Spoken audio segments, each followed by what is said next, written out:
മരിച്ച ദീപക് എന്റെ മകനാണ്. ഞായറാഴ്ച രാവിലെ 8 മണിക്കാണ് ദീപക് മരണപ്പെട്ടത്. ഞാൻ വിളിച്ച സമയത്ത് മുറി തുറക്കാതിരുന്നപ്പോൾ ഞാൻ മുറി തള്ളി തുറന്ന് നോക്കിയ സമയത്താണ് ദീപക് തൂങ്ങിയിരിക്കുന്നത് കണ്ടത്. എന്റെയും ഭർത്താവിനെയും കരച്ചിൽ കേട്ട് അടുത്ത വീട്ടിലെ ആളുകൾ വന്നു. സ്റ്റേഷനിലേക്ക് വിളിച്ചു പറഞ്ഞതിനെ തുടർന്ന് പോലീസ് വന്നു. എഫ്ഐആർ രജിസ്റ്റർ ചെയ്ത് SI ഇൻവെസ്റ്റ് നടത്തി പോസ്റ്റ്മോർട്ടം കഴിഞ്ഞ് ബോഡി തിരിച്ചു തന്നിട്ടുള്ളതും പിന്നീട് സംസ്കാരം കഴിഞ്ഞിട്ടുള്ളതുമാണ്. ദീപക് സൂയിസൈഡ് ചെയ്തത് ഷിംജിത മുസ്തഫ എന്ന വടകര സ്വദേശിനി പോസ്റ്റ് ചെയ്ത വ്യാജ ലൈംഗിക അതിക്രമ വീഡിയോ സോഷ്യൽ മീഡിയയിൽ പ്രചരിച്ചത് മനംനൊന്താണ്.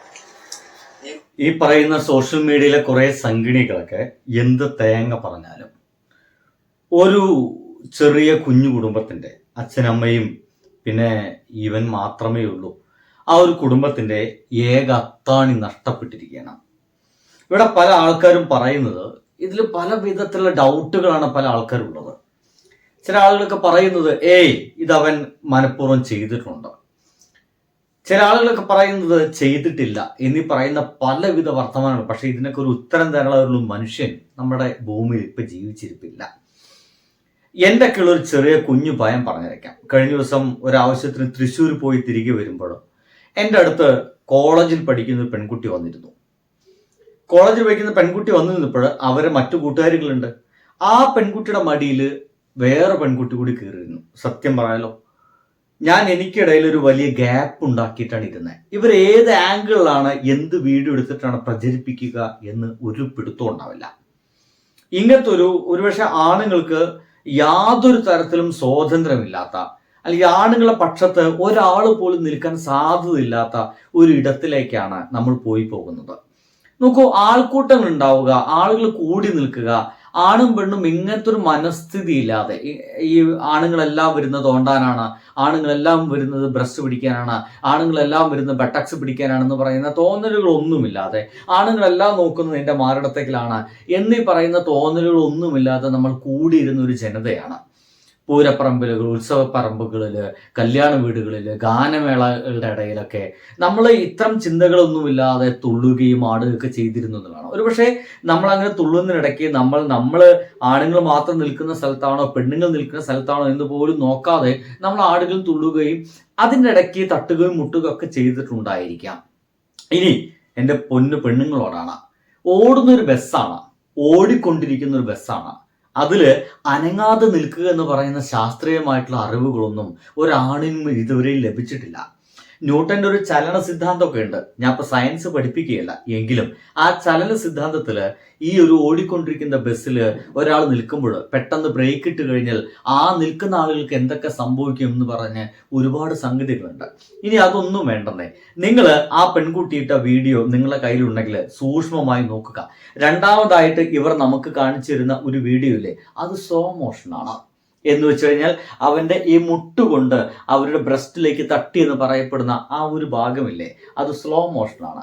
ഏതോ ഒരു മൈന്യൂട്ട് സെക്കൻഡുകൾ മാത്രമുള്ളൊരു സംഗതിയാണ് അവരുടെ ബ്രസ്റ്റിൽ തട്ടി എന്ന് പറയുന്ന രീതിയിലൊക്കെ നമ്മളെ കാണിച്ച് തന്നിട്ടുള്ളത്. ഒപ്പം തന്നെ ആദ്യം ഇങ്ങനെ പിടിച്ച് വീഡിയോ എടുത്തിരുന്ന അതേ പെൺകുട്ടി രണ്ടാമത്തെ ഇതില് പിന്നെ ഇങ്ങനെയാണ്. വീണ്ടും ഇറങ്ങാൻ പോകുന്ന അവന്റെ തൊട്ടടുത്തേക്ക് ഈ നടന്നു പോകുന്ന ഒരു ദൃശ്യം നമുക്ക് അവർക്ക് കാണാൻ സാധിക്കും. സംഗതികളൊക്കെ അവിടെ കിടക്കട്ടെ. ഒപ്പം തന്നെ ഒരു കാര്യം കൂടി നിങ്ങൾ സൂക്ഷ്മമായി ശ്രദ്ധിക്കണം. അവന്റെ കയ്യിലൊരു ബാഗ് ഉണ്ട്. ആ ബാഗ് ഉയർത്തുമ്പോൾ, നിങ്ങളിപ്പോൾ ഒരു സംഗതി ഇങ്ങനെ ഉയർത്തുന്ന സമയത്ത് സ്വാഭാവികമായിട്ടും നിങ്ങളുടെ ഈ മുട്ടില്ലേ അതൊന്ന് പുറകിലോട്ട് പോകും. ഇങ്ങനെ എന്തെങ്കിലും സംഗതി പിടിക്കുക. ഞാനിപ്പോൾ ഈ ഒരു കപ്പ് പിടിക്കുന്നു, അത് ഞാൻ ഒന്ന് ഇങ്ങനെ ഉയർത്തുന്ന സമയത്ത് സ്വാഭാവികമായിട്ടും കൈ ഇങ്ങനെ പുറകിലോട്ട് പോയിരിക്കും. നിങ്ങൾക്ക് എത്രത്തോളം കാണാൻ സാധിക്കുമെന്ന് അറിയില്ല. കൈ ഒന്ന് പുറകിലോട്ട് പോകും. ഇതൊന്ന് പുറകിലോട്ട് പോകാതെ ഇത് ഉയർത്തുക, ഒരു സാധാരണ ജീവിതത്തിൽ ഒരു സാധാരണ നിമിഷത്തിൽ ഉയർത്തുക എന്ന് പറയുന്ന സംഗതികൾ ഒരുപക്ഷെ ജിമ്മിലൊക്കെ നടക്കുമായിരിക്കും. ഇങ്ങനെ മാത്രം ഇങ്ങനെ ഉയർത്തുന്ന പരിപാടികളൊക്കെ ജിമ്മിൽ ഷോൾഡർ വർക്കൗട്ടിനൊക്കെ നമുക്ക് നടന്നു നിന്നാൽ, പക്ഷേ സാധാരണ ലൈഫിൽ ഇത് നടക്കില്ല. അത് ഓടിക്കൊണ്ടിരിക്കുന്ന ബസ്സിൽ നിന്ന് താൻ കയ്യിൽ പിടിച്ച് ബാഗ് ഒന്ന് ഉയർത്തി ഒന്ന് വീണ്ടും അവിടെ സൈഡൊക്കെ പിടിച്ചൊന്ന് ഇറങ്ങാൻ നോക്കുന്ന ഒരു മനുഷ്യ വ്യക്തിക്ക് ഇതൊന്നും നടക്കില്ല എന്നുള്ളത് ഒരു യാഥാർത്ഥ്യമായിട്ടുള്ള കാര്യങ്ങളാണ്. ഇനി ഞാൻ ഈ പറഞ്ഞ കാര്യങ്ങൾ ചില ആളുകളൊക്കെ അവരുടെ ഇൻസ്റ്റഗ്രാമിലും മറ്റുമൊക്കെ കൃത്യമായിട്ട് ഇട്ടിട്ടുണ്ട്. അത് കൃത്യമായിട്ട് നിങ്ങൾ മനസ്സിലാക്കണം എന്നുള്ളതാണ്. ഞാൻ ഇപ്പൊ പറയുന്ന വേറൊരു വ്യക്തിയുണ്ട്, ശ്രീലക്ഷ്മി അറക്കൽ എന്ന് പറയുന്ന ഒരാളുണ്ടാവും. ശ്രീലക്ഷ്മി അറക്കൽ. സത്യം പറഞ്ഞു കഴിഞ്ഞാൽ ഇപ്പോൾ ആ ഒരു പീഡിപ്പിക്കപ്പെട്ടു, ബസ്സിൽ വെച്ചിട്ട് അസോൾട്ട് ചെയ്യപ്പെട്ടു എന്ന് പറയുന്ന അവരെ ഏറ്റവും കൂടുതൽ സപ്പോർട്ട് ചെയ്തിട്ട് വീഡിയോ ഇടുന്ന ആളുകളാണ്. അവൾ എഴുത്തുകളൊക്കെ ഇങ്ങനെയാണ്: അമ്മയോടും അച്ഛനോടും പറഞ്ഞിട്ടല്ല ഇവിടുത്തെ ബസ്സിൽ ആണുങ്ങൾ മുട്ടാൻ വരുന്നത്.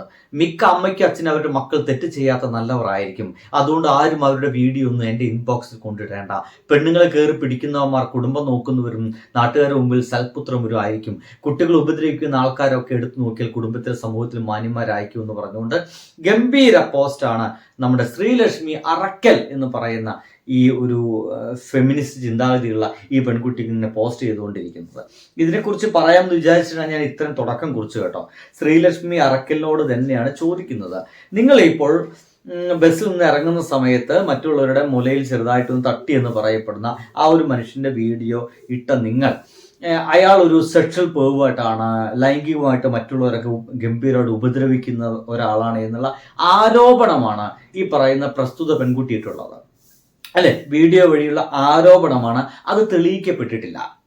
തെളിയിക്കപ്പെടണമെങ്കിൽ FIR ചാർത്തണം, ഇന്ത്യൻ നീതിന്യായ വ്യവസ്ഥയുടെ കീഴിൽ അത് അന്വേഷണം നടക്കണം. ഇങ്ങനെ ഒരുപാട് പ്രോസസ്സിന്റെ ഭാഗമായിട്ട് അവസാനം മാത്രമാണ് ഒരു തീരുമാനം എന്ന് പറയുന്ന ഒരു പരിപാടിയിലേക്ക് നമ്മൾ എത്താൻ സാധിക്കുകയുള്ളൂ എന്നുള്ളതാണ് നമ്മളെല്ലാവരും ഈ ഒരു ജനാധിപത്യ വ്യവസ്ഥയിലെ രീതി. എന്നാൽ ഈ പ്രോസസ്സ് ഒന്നും കഴിയാതെ തന്നെ ആ സോഷ്യൽ മീഡിയയിലെ പല ആംഗിളുകൾ എടുത്ത ആ ഒരു വീഡിയോയിൽ കൂടി തന്നെ നിങ്ങൾ സംഗതി പ്രഖ്യാപിച്ചു കഴിഞ്ഞു, ആ ചെറുപ്പക്കാരൻ കുറ്റക്കാരനാണ് എന്ന്. എന്തായാലും ആ ഒരു കുറ്റക്കാരനാണെന്ന് പ്രഖ്യാപിച്ചതിന്റെ ഭാഗമായിട്ടാണ് ആ ചെറുപ്പക്കാരൻ ജീവൻ പോകേണ്ടി വന്നത്. പക്ഷേ ഈ പ്രസ്തുത വ്യക്തി, ഈ ശ്രീലക്ഷ്മി അറക്കൽ എന്ന് പറയുന്ന ഇതേ പെൺകുട്ടി തന്നെ നിങ്ങൾ മനസ്സിലാക്കേണ്ട ഒരു കാര്യം എന്താ വെച്ച് കഴിഞ്ഞാൽ, ഇവരുടെ പ്രൊഫൈലേക്ക് നോക്കിക്കഴിഞ്ഞാൽ ഇതാണ് ശ്രീലക്ഷ്മി അറക്കൽ എന്ന് പറയുന്ന ആള്. ഫെമിനിസ്റ്റ് ചിന്താഗതിയോടുകൂടി പോകുന്ന ഒരാളാണ്. ഞാൻ ചുമ്മാ ഇവരുടെ ഫോട്ടോസുകളൊക്കെ ഇങ്ങനെ പുറകിലോട്ട് പോകുമ്പോൾ ഇതേ വ്യക്തി ഉണ്ടാ നമ്മുടെ കേരളത്തിൽ പ്രമുഖനായിട്ട് മറ്റൊരു വ്യക്തിയോടൊപ്പം നിന്നുകൊണ്ടുള്ള ഒരു ഫോട്ടോയുണ്ട്. ഏതന്നെ ഒരല്പം അത്ഭുതപ്പെടുത്തി എന്ന് തന്നെ പറയാം. ആ ഫോട്ടോ വേണമെങ്കിൽ ഞാൻ നിങ്ങൾക്കൊന്ന് കാണിച്ചു തരാം. ഇതാണ് ആ ഒരു ഫോട്ടോ, കണ്ടില്ലേ?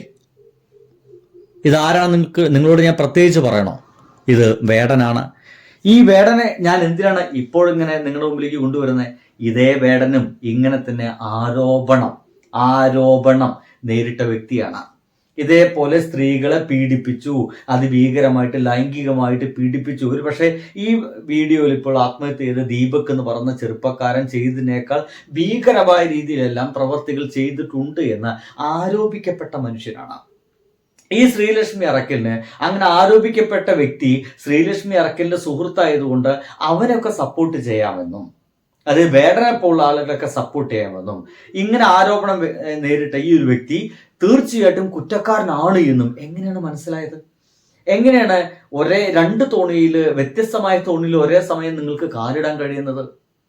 നിങ്ങൾക്ക് നേരിട്ട് പരിചയമില്ലാത്ത അയാള് ദീപക് ചെയ്ത് കുറ്റമാണെന്നും നിങ്ങൾക്ക് നേരിട്ട് പരിചയമുള്ള ഈ വേടൻ ചെയ്തത് കുറ്റമല്ല എന്നും നിങ്ങൾക്ക് എങ്ങനെയാണ് മനസ്സിലാക്കാൻ കഴിയുന്നത്?